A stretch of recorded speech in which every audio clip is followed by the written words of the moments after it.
Kristen's here tracking that hurricane, the strongest ever on record in recorded history. So when you take into account typhoons, so we're not including typhoons, it's the third strongest ever in the world. Okay. But only by about 15 miles an hour is it slower. 215 is the top. So yeah, very dangerous situation. It continues to track into Mexico, closer to Puerto Vallarta at this point, though it did make landfall a little bit farther south from there. And when it made landfall, it was at 165-mile-an-hour winds. But when you have winds that strong, you can still see gusts at 200 miles an hour. So it continues to wind its way through, and as it goes through the rest of this evening, it'll continue to try to fall apart as it does move over the high terrain. But keep in mind, by 11 o'clock, it's still going to be right around Cat 3 status, which is what Katrina was when it made landfall.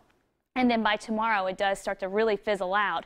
But at that point, it's going to be all about the rain. And boy, is it going to bring some of that rain. So here it is tracking through. And we're going to be looking at anywhere between 10, 12 inches in most locations. Some spots may hit 20 inches of rain, some isolated spots. And then look what it does for Texas. Back up into Louisiana. It sends all this moisture there. There was already flooding today, and they're about to get hit with more moisture from this system. So it is just quite a bit of a mess back that way. And so you just want to keep your thoughts with the people in Mexico. A dangerous situation, and I'm sure it's going to be catastrophic by the time all is said and done. Now, closer to home, things have been very mild. We were off to this chilly start, but we were off to this beautiful start too. Take a look at this picture from Chris Marks. I just love this gorgeous sunrise from up by Mount Hood, and of course we had a beautiful sunrise from our Skamania Lodge camera too, a time lapse there showing some colors in the morning, and then it was a little bit more gray as we went through the afternoon, and that's thanks to the overcast skies. But no rain out of this, just cloud cover moving in ahead of a system that will head our way by Sunday. So we'll get in another dry day here. 60 degrees right now. Temperatures will fall again,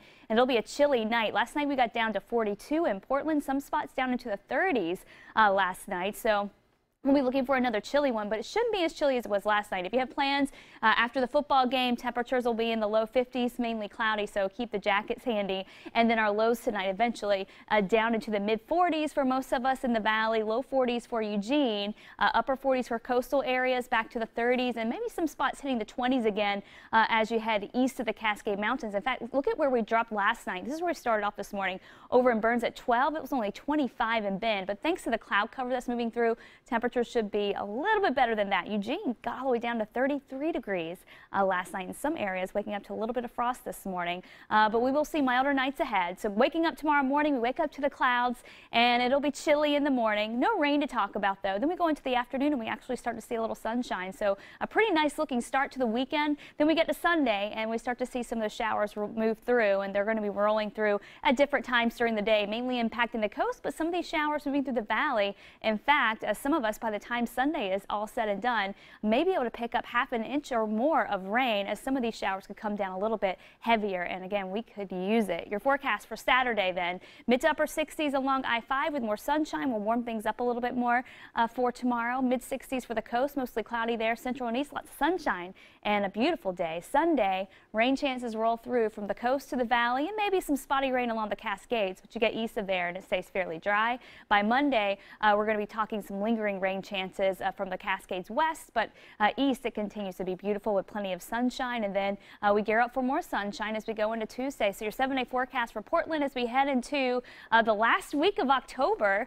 Things staying pretty mild. We have a couple of chances here to get some rain going, but we're at less than half of an inch. By the end of next week, we should be at 3 inches, and I just don't think we're going to make that. So we're going to continue with this dry trend, and of course, fairly warm too. Overnight lows in the upper 40s and low 50s after tonight. Gotcha. Thank you.